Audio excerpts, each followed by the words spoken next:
If you have your Bibles tonight, please turn to Ezra chapter 5. Ezra chapter 5. As we try to study a little bit about our nation's godly history, about how God has worked in our nation, this instance in the Bible has stuck out to me. I believe it's very important for us to know our history, the good and the bad of our history. I believe that that's taught in the Bible. The Bible tells us to call to remembrance the former days. It tells us many times to put our minds in remembrance, mainly about the Word of God. But then they set up memorials in that nation. They set up memorials to remind them of what God has done in their nation. And as Brother Billy had mentioned before, when Philip was preaching the history, his story in the nation of Israel, and how all the times that God has worked in that nation. If you look in Ezra chapter 5, here's an instance where the children of God had been cast out of their land, and they were living under Babylonian captivity, I believe. And then the King Cyrus came, and King Cyrus, God blessed King Cyrus to tell the children of Israel to go rebuild the walls, rebuild your city. And he made a decree, and he gave them resources, and he told them, go back to Jerusalem and build the walls of that city. And so they started building the walls, and then a new king came and told them, you can't build those walls. And there was a period of time where they stopped building the walls. And here where we're at in Ezra chapter 5, the children of Israel were going to start building the walls again. King Cyrus, first off, it was God's will that those walls be rebuilt. So it didn't matter what the kings said, but also they had legal grounds. King Cyrus had said, he made a decree for them to build that wall. And he gave them the resources. He told the people in a decree, a legal decree, you go build those walls, and you take all the resources you need to go build those walls. So they were building the walls again. And then here comes, I think it's called a governor. I think a governor came and said, what are you all doing building this wall? Because they had stopped for a time. And so he said, who gave you the right to build this wall? And they told him, they said, God gave us the right to build that wall. This is in Ezra chapter 5. If you'll go home and read starting in the whole chapter of Ezra chapter 5, they told him what happened. In verse 7, they sent a letter with this governor to the king. And they spelled it out to the king about how God gives them the right to do this. And King Cyrus told them to do this. And go check it if it's. And then we'll start in verse 17. Look at the Bible with me in verse 17. This is in their letter to the king. This is King Darius now. So it was King Cyrus who told them to build the wall, and now it's King Darius, a new king, and he doesn't know about what all went on. And they said in verse 17, now therefore, if it seem good to the king, let there be search made in the king's treasure house, which is there at Babylon, whether it be so that a decree was made of Cyrus the king to build this house of God at Jerusalem. And let the king send his pleasure to us concerning this matter. So y'all see, that's what the children of Israel said. King, go search, and you'll see that King Cyrus told us to do this. Keep reading, verse 1 of chapter 6. Then Darius the king made a decree, and search was made in the house of the rolls, where the treasures were laid up in Babylon. And there was found at Achmetha, in the palace that is in the province of the Medes, a roll, and therein was a record thus written. In the first year of Cyrus the king, the same Cyrus the king made a decree concerning the house of God at Jerusalem. Let the house be builded. And it goes on to spell out all that King Cyrus told them to do and to have all the resources they need to build that house. So the king went back and looked at the history of that nation and found the godly history of that nation, and it changed the king's mind. Jump down with me in chapter 6 to verse 6. Now this is King Darius after he's found out, whoa, King Cyrus told them to build this wall, and this is the true God, and he's convinced now that this is the right thing to do. Look at verse 6. Now therefore, Tatnai, governor beyond the river, Shethar-Boznai, and your companions, and Aphrasites, which are beyond the river, be ye far from thence. Let the work of this house of God alone. You hear what he says? Stop bothering these people. Let them do that. Let them build this house. Let the work of this house of God alone. Let the governor of the Jews and the elders of the Jews build this house of God in his place, Moreover, I make a decree, what ye shall do to the elders of these Jews for the building of this house of God, that of the king's goods, even of the tribute beyond the river, forthwith expenses be given unto these men, that they be not hindered, and that which they have need of, both young bullocks and rams and lambs for the burnt offerings of the God of heaven, wheat, salt, wine, and oil, according to the appointment of the priests which are at Jerusalem, let it be given them day by day without fail, that they may offer sacrifices of sweet savours unto the God of heaven, and pray for the life of the king and of his sons. Y'all notice he put that in there, that they can pray for the king. Also I have made a decree, that whosoever shall alter this word, let timber be pulled down from his house, and being set up, let him be hanged thereon, and let his house be made a dunghill for this. Y'all hear that? This is a big change in momentum from what that governor thought was going to happen. And the God that hath caused his name to dwell there, destroy all kings and people that shall put to their hand to alter and to destroy this house of God, which is at Jerusalem. I, Darius, have made a decree, let it be done with speed. Now that's amazing to me. What convinced Darius? What is one of the things that convinced Darius to support probably more than King Cyrus did? He gave more support to the building of the wall than King Cyrus. It was them going back and learning the history of their nation. Y'all follow that? So that's why we're doing this. And our history is amazing, and there's more than I could ever share with you that I would love to share with you right now, and more than I have locked in my memory that I'd need pages and pages to read from. But I think what was on mine and Brother Brooks and Brother Travis's heart is to hopefully instill in you some of these little pieces, nuggets of amazing history that you would think, that's true, so you would think it would be the first thing they would teach you in schools, and they don't teach it anymore. We want to share some of these little things with you so that you will be motivated to go and research, because there's more than we could ever share with you. More godliness in our nation, more of God working in our nation than we could ever share with you. You have to go look it up yourself, and we're hoping you will get just as excited about this as we have gotten, that God has put in us to look at our nation's godly history. It will change the course of our nation if we understand how God influenced our founders and how they relied on God, their faith in God, which is mainly what I'm going to focus on, is the faith that our founders had in God. They didn't think they did it. They didn't think that they had the greatest philosophies. They knew that God delivered our nation out of tyrants. With that in mind, I want to talk to you about a general. Before the founding of our nation, in 1754, there was a young 21-year-old, and he was made lieutenant colonel, and he went out to go. There was a war between England, which the colonies were a part of. Try to stay with me here. The colonies were a part of England, and there was a war between the colonies in England and France and the Indians. The Indians had teamed up with the French because they didn't think the boundaries of the colonies were just right, so they were at war. Well, right before they went to war, they sent this 21-year-old now. They sent this 21-year-old out to go make a final plea against a final petition against the French that, no, these boundaries are right. These are the real boundaries. That 21-year-old went out there and made that request, and it was denied, and it led to war. So then that 21-year-old was appointed lieutenant colonel, and he got 400 men together that built an army of 400 men, and they went out to fight. They went out to fight around 1,200 men. Okay?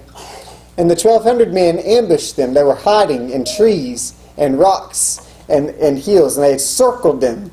Let me make sure I get this right. There's several accounts here, but they'd circled them. Okay, so they were in Fort Necessity. That's a neat name too, Fort Necessity.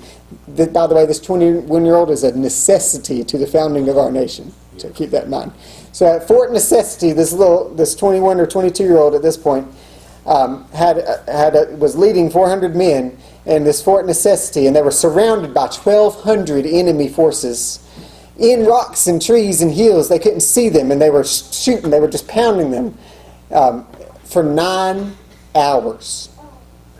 9 hours. Listen to the hand of God here.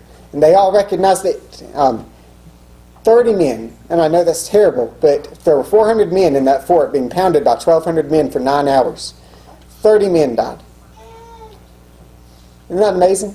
And they withheld the 1,200 troops, and they came out victorious. The 1,200 troops were trying to destroy them and take the fort. They didn't take it. And he was commended. You can imagine that the news went out. Now, it wasn't commending the 21-year-old. It was commending the providence of God. Then General Braddock. He was a big England general. Okay, this guy was the leader of a bunch of England soldiers. General Braddock heard about this young 22-year-old fending off 1,200 men with 400 men that God blessed him to do, and God's with him. I'm going to get him. And he made a request for this guy to join him and to be a part of his group and to be an aid for him while they were fighting the French and the Indians. And that man's mother, you can imagine a mother of a 22-year-old that just survived something impossible to survive, and now he's going to go off and do it again.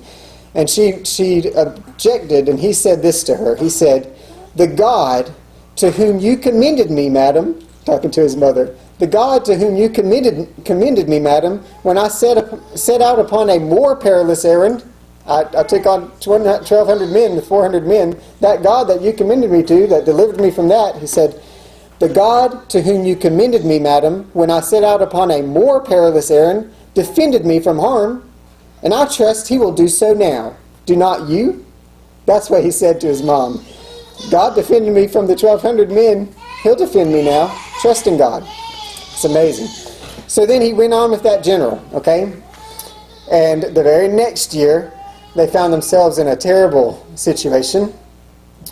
Same thing. See, in England, this good general, he was used to everybody playing by the rules. You know what they did in England?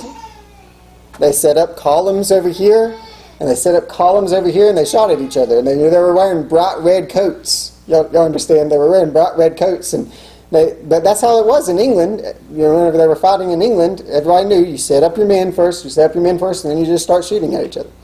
Well, Indians don't play by those rules. So the Indians and the French were again hiding in trees and rocks and hills and ambushed General Braddock and George Washington. I gave it away. I was going to wait.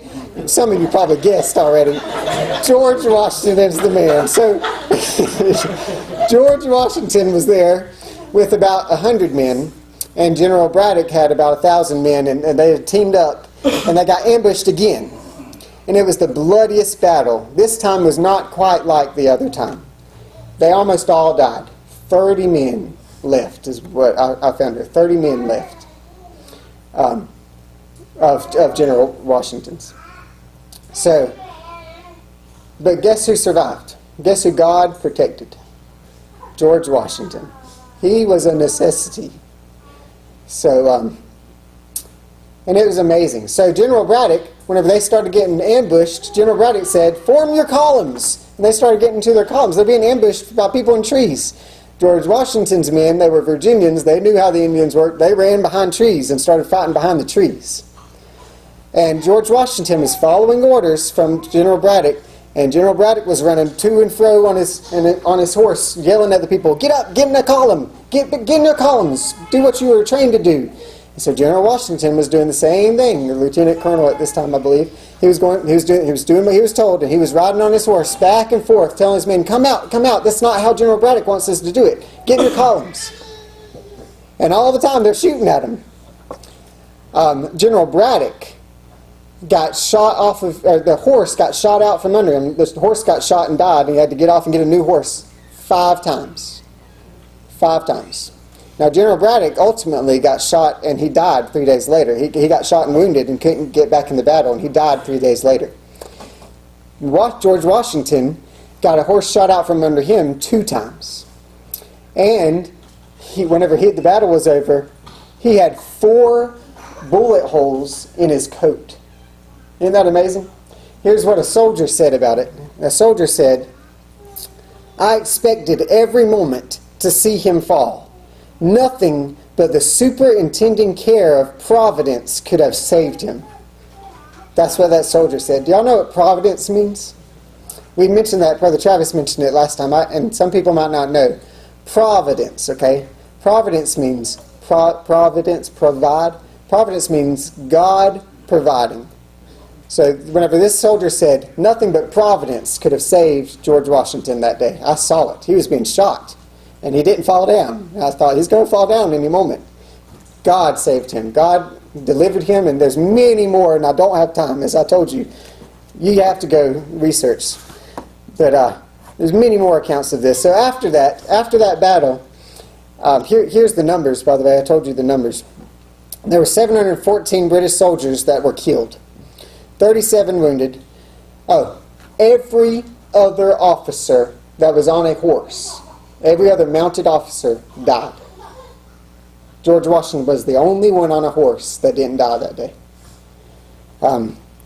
37 wounded, 26 officers out of 86 were killed, and 37 wounded. Only 30 men and 3 officers were killed of the French and Indians. That was the number I was looking at. So it was a bloodbath. The French and Indians won that battle. Only 30 of them died. And 700 British soldiers and all of our mounted officers, and 26 officers total, were killed that day. But God saved George Washington. Now here's what George Washington wrote his mother. Remember, his mother didn't want him to go. And he wrote his mother, and he said, I have traveled along... let me stop. I'm sorry, I don't have what he wrote his mother. He wrote his mother, but I have what he wrote his brother. He said, by the all-powerful dispensations of Providence, I have been protected beyond all human probability or expectation. For I had 4 bullets through my coat and 2 horses shot under me, yet escaped unhurt, although death was leveling my companions on every side of me. He saw his companions dying left and right, and he knew God lifted him up. Then there was an Indian. Now the Indian was the enemy.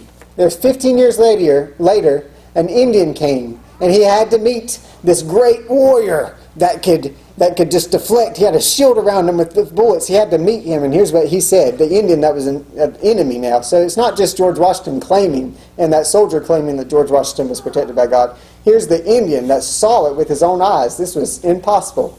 Here's what he said. I have traveled along and weary path that I might see the young warrior of the great battle. It was on the day when the white man's blood mixed with the streams of our forest that I first beheld this chief, talking about Washington.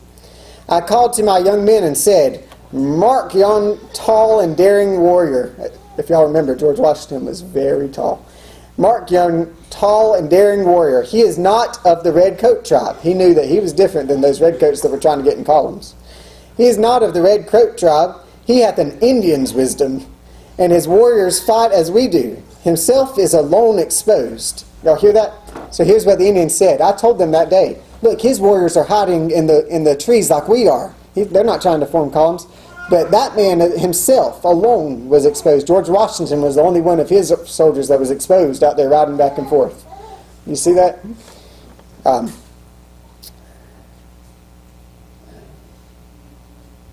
Himself is alone exposed. Quick, let your aim be certain, and he dies. Y'all hear? He told his men, that man needs to die. He's not like the redcoats. He's going to beat us. Shoot at him. So he instructed the Indians, get that one down. Isn't that amazing? And he's the only one that was mounted that didn't get down. Quick, let your aim be certain, and he dies. Our rifles were leveled, rifles which, but for you, knew not how to miss. 'Twas all in vain, a power mightier far than we shielded you. Seeing you were under the special guardship of the Great Spirit, we immediately ceased to fire at you. I am old and soon shall be gathered to the great council fire of my fathers in the land of shades. But ere I go, there is something bids me speak in the voice of prophecy. Listen. The Great Spirit protects that man, pointing at Washington, and guides his destinies. He will become the chief of nations, and a people yet unborn will hail him as the founder of a mighty empire. I am come to pay homage to the man who is the particular favorite of heaven, and who can never die in battle. Y'all hear that?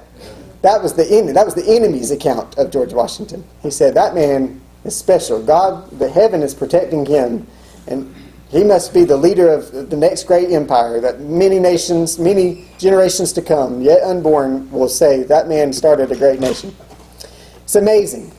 And then 80 years later, recently, they found a gold a gold, what's it called? A gold seal. They found a gold seal out on that battlefield, right where supposedly George Washington was riding back and forth.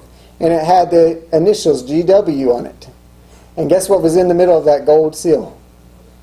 A bullet. So there's 4 bullets in his coat, and then a bullet in the gold seal. Isn't that amazing? God protected him, and there's countless others, but that's just amazing to me. That's the one I knew I needed to share with you all. So let's talk about George Washington's faith here. George Washington, here's some quotes from George Washington. You do well to wish to learn our art. Somebody came asking about the nation of the United States, and he said, you do well to wish to learn our arts and ways of life, and above all, the religion of Jesus Christ. These will make you a greater and happier people than you are. Here's another quote. While we are zealously performing the duties of good citizens and soldiers, we certainly ought not to be inattentive to the higher duties of religion. To the distinguished character of patriot, it should be our highest glory to add the more distinguished character of Christian. That's what George Washington believed. The blessing and protection of heaven are at all times necessary, but especially so in times of public distress and danger. The general hopes and trusts that every officer and man will endeavor to live and act as becomes a Christian soldier, defending the dearest rights and liberties of his country. Y'all hear that? He said, we can't win unless God is helping us. He says, the protection of heaven are at all times necessary, especially in our times of right now. And then he made a decree. I hope that all of my soldiers act not just as a soldier, but as a Christian soldier. One more. I now make it my earnest prayer that God would most graciously be pleased to dispose us all to do justice, to love mercy, and to demean ourselves with that charity, humility, and pacific temper of the mind which were the characteristics of the divine author of our blessed religion. Divine author, God. He quoted a Bible verse there too, if you didn't notice. So it's the God of the Bible, Jesus Christ, as he already mentioned. There were many other founders that were just as godly. George Washington was which president? Our first. Nobody that heard me at camp can speak, and no pastors. Who was our second president? Thank you. John Adams. We don't learn that. I asked my 8th graders that, and they said, one of them, whenever I was teaching, I asked the 8th graders, who was our second president? Nobody knew. One of them stood up and went, wasn't that Abraham Lincoln? He really thought that too. That they just skip all this other time. They skip all these other godly presidents. John Adams was second. Who was our third president? Thomas Jefferson. John Adams and Thomas Jefferson were very godly men, believe it or not. Thomas Jefferson, we're told, was not godly at all, and John Adams was supposedly a deist. By the way, a deist is someone who doesn't believe that God interferes with man. They believe there is a God maybe, but he's like a time clock God. He set it up and then he lets go and nothing happens. And did you hear the quotes of George Washington and those other men? Providence, God providing. He's the safety. And John Adams has just as many, and Thomas Jefferson does too. They're not deists. Don't believe that lie. Here's some things John Adams said. John Adams said, general principles on which the fathers achieved independence were the general principles of Christianity. I will avow that I then believed and now believe that those general principles of Christianity are as eternal and immutable as the existence and attributes of God. You think he believes in Christianity? The Christian religion is, above all the religions that are ever prevailed or existed in ancient or modern times, the Christian religion is the religion of wisdom, virtue, equity, and humanity. Next, suppose a nation, here's what he said about other nations. He says, suppose there was a nation in some distant region that should take the Bible for their only law book. John Adams, by the way, was a lawyer. If there was another nation that would take the Bible as their only law book, and every member should regulate his conduct by the precepts there exhibited in the Bible, what a utopia, what a paradise would this region be. He said, if you take the Bible as your only law book, man, you'd have a utopia. You'd have the best place in the world. I have examined all religions, and the result is that the Bible is the best book in the world. This is John Adams, our second president. And then here's one. July 4th is coming. We're preparing to... See, July 4th should not be a day where we just have fun. It's not just a day where we celebrate America. It's a day where we celebrate God providing for America. Y'all understand? So hopefully the stuff we're giving you this July 4th, I hope we can feel the presence of God like we never have before. We can be thankful for our nation and we can defend it.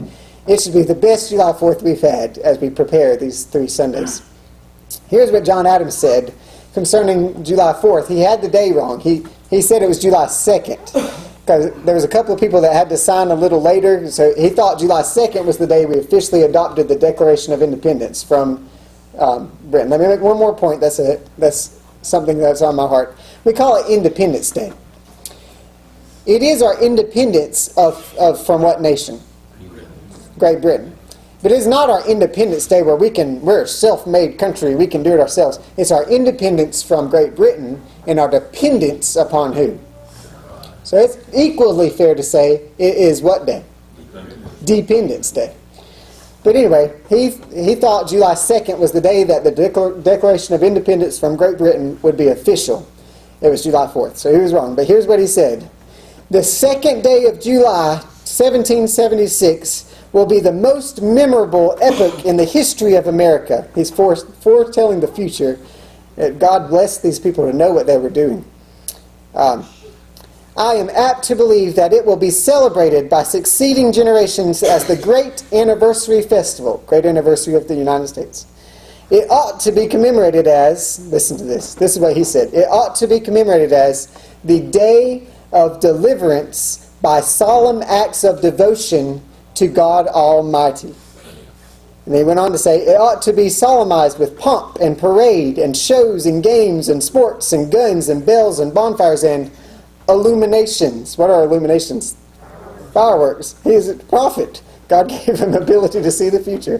From one end of this continent to the other, from this time forward, forever. Every year on July 2nd, we should have illuminations and parades. Why? Because it should be commemorated as, I want you to remember this. It's not too hard to memorize. This is what I say every July 4th. I made a t-shirt. We had a day where we did a craft for the kids, and we all participated too. We put our little handprint in blue on our t-shirt, and we painted red lines for the flag, and on the back we could put a quote, or put something on the back.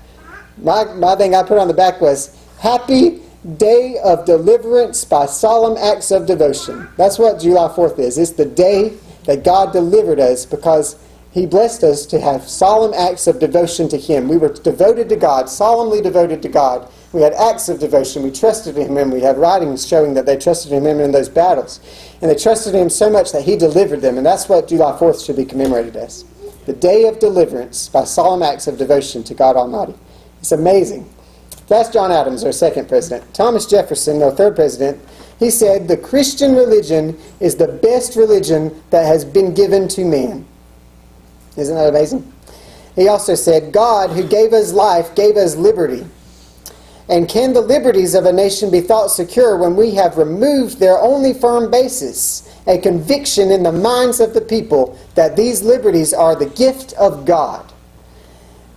This is the deist now.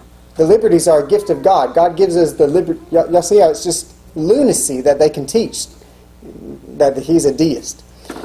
They're the gifts of God, that they are not to be violated, but without His wrath. But with His wrath, you can't violate God without His wrath. Indeed, I tremble for my country when I reflect that God is just, that His justice cannot sleep forever. That's Thomas Jefferson, our third president. While I'm on John Adams and Thomas Jefferson, let me tell you about another founder that you probably have not heard of. That founder is Benjamin Rush. How many of you have heard of Benjamin Rush? He was declared as one of the 5 greatest founding fathers by John Adams. John Adams said, Benjamin Rush, I believe it was by John Adams, am I right, Brooks? Okay.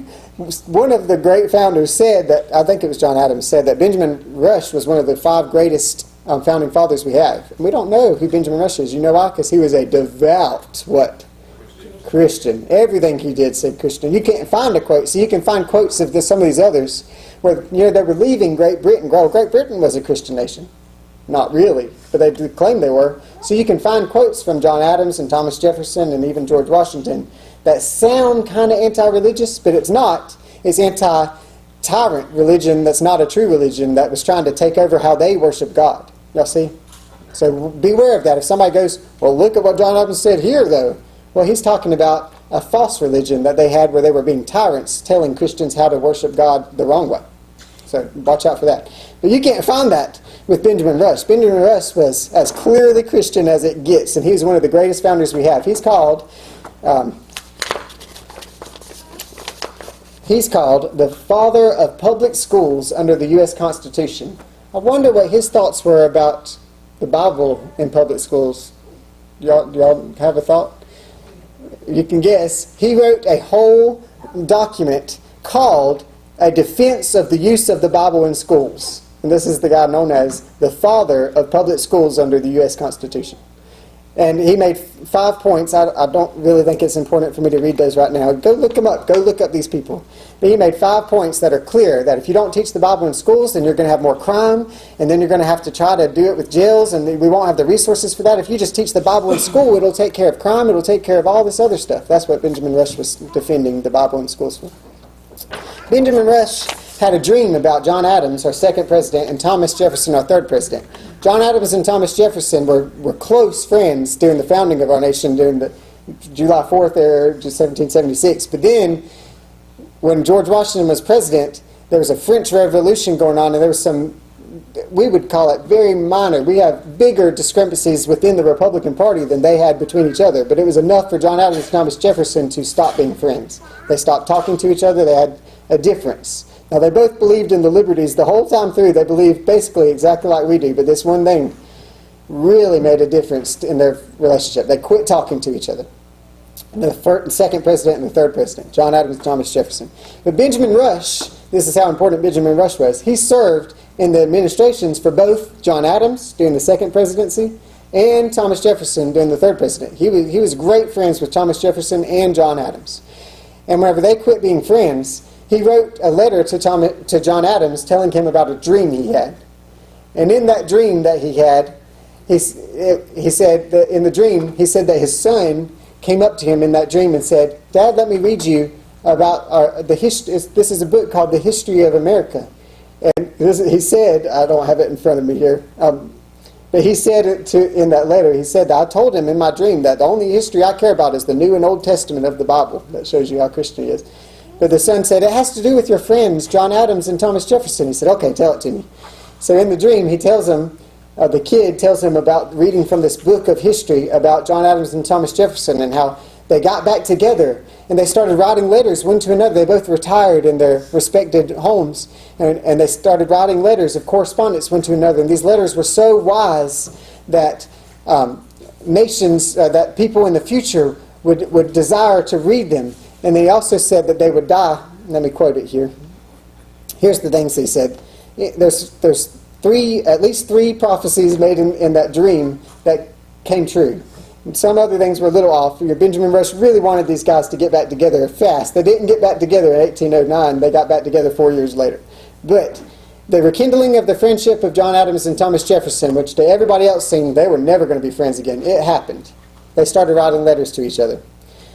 And then he made a quote in his letter to John Adams about his dream that many precious aphorisms, the result of observation, experience, and profound reflection, it is said, are contained in these letters where they got back together and wrote letters. In other words, he's saying there's great wisdom and great truths found in these letters between Thomas Jefferson and John Adams after they reconciled their relationship.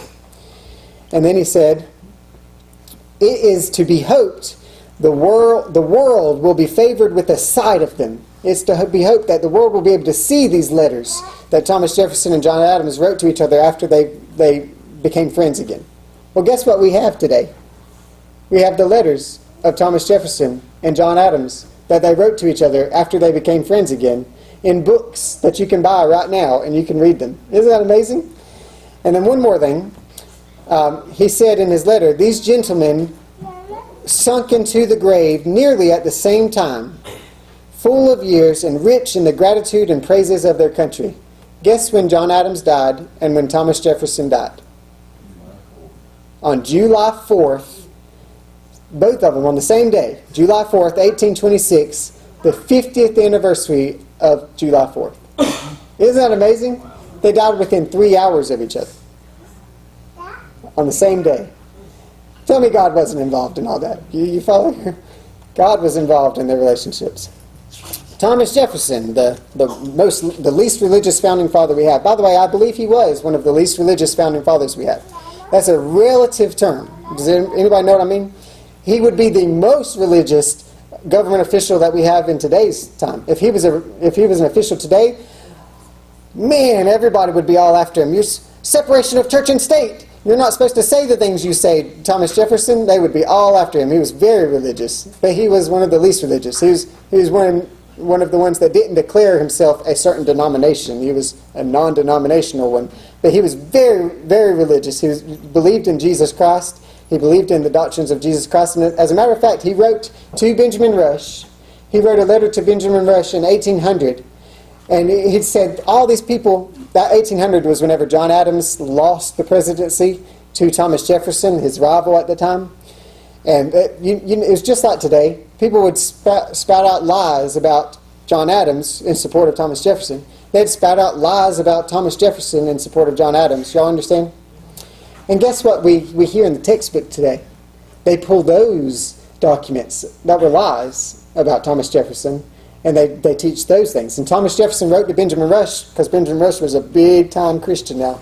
He said, I know you told me to write to you about Christianity. I'm still forming all my thoughts about Christianity, but I can tell you this, that it would not offend a single Christian. He said that in the letter. And then he said, and I have to tell you, all these lies that everybody's saying to me about Christianity and how I'm not a Christian, it's just not true. And he went in and talked about some of those lies. And then he said this, though, too. He said, I know why the Congregationalists are mad at me. I know why the Episcopalians, I think that's the one I was trying to tell you.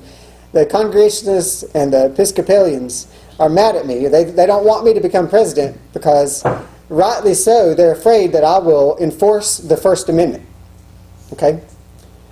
The First Amendment today is being used to stop all religious activity.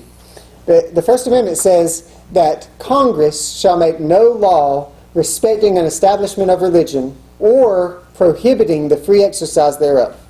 So, follow me here. Thomas Jefferson is telling Benjamin Rush, I know that they're afraid that I'm going to enforce the First Amendment, that I'm going to enforce the fact that Congress can't make a law respecting an establishment of religion and can't prohibit the free exercise thereof. That phrase, respecting an establishment of religion, that means setting up a national religion. But it doesn't just mean any religion like we think of today. What was the only religion that the founders were thinking about? Christianity. Well, this is amazing. Thomas Jefferson said to Benjamin Rush in this letter in 1800 that they were afraid he was going to enforce that clause to the Constitution that protected freedom of religion, that he was going to prohibit them from a establishment of not just religion, but Thomas Jefferson said that he was going to prohibit an establishment of a particular form of Christianity through the United States. So Thomas Jefferson's own words about the First Amendment were that you can't make an establishment of Congress establishing this nation as a particular form of Christianity. Y'all hear that? Not just any religion. So he was basically okay with us being a Christian nation. We are a Christian nation. Everybody knew at the time. There was no question. We were a Christian nation, but we weren't necessarily a Congregationalist nation.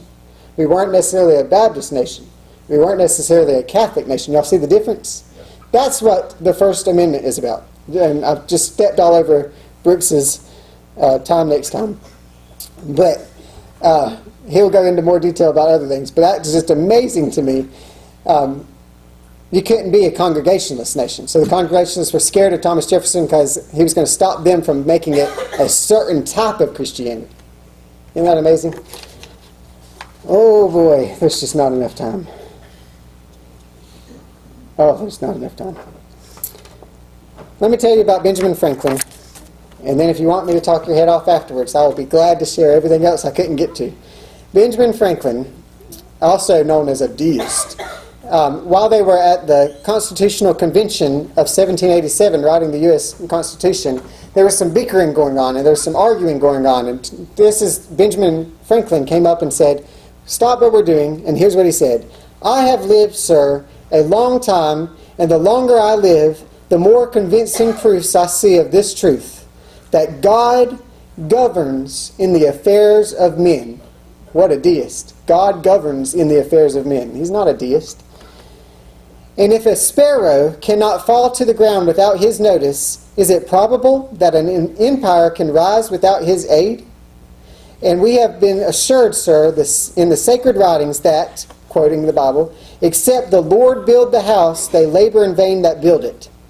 I firmly believe this, and I also believe that without his concurring aid, we shall succeed in this political building no better than the builders of Babel. And he went on to say, we need to set up prayer, we need to have to pay a chaplain to come pray, and all of those things. So that's Benjamin Franklin's take on God being involved in our nation. He said, we are bickering, let's stop and seek God. Isn't that amazing?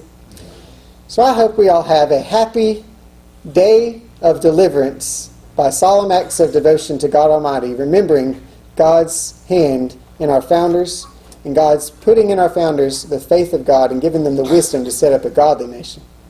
That's my prayer. Amen.